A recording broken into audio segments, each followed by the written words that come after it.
20 أبريل و20 مايو، الثور صبور وثابت الخطى، يعيش حياته في حلم الرضا، يحب الجمال ويقدر الوضوح، يبني أحلامه بالجد والطموح، لا يسرع بل يفكر بدقة، ويسعى في حلمه بكل حرص ودقة، يقدر الراحة ويحب الأمانة، ويبني عالما يشبه الزمان.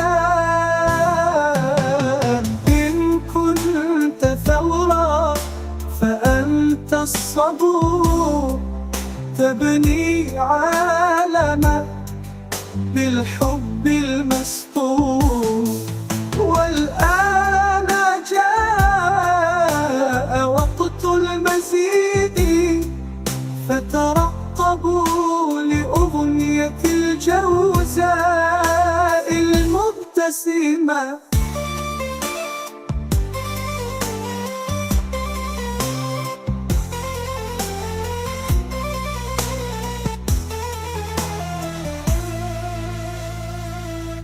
إن كنت ثورا فأنت الصبور، تبني عالمك بالحب المسطور، والآن جاء وقت المزيد، فترقبوا لأغنية الجوزاء المبتسمة.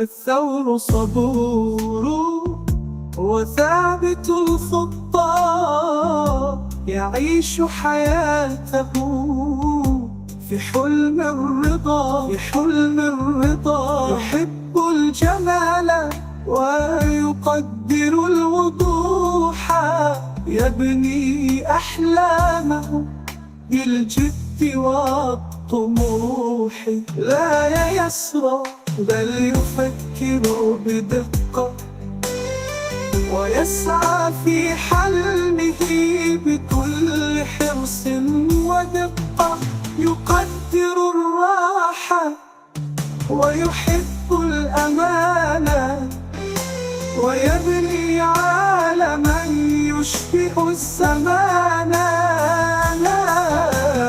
إن كنت ثورا فأنت الصبور.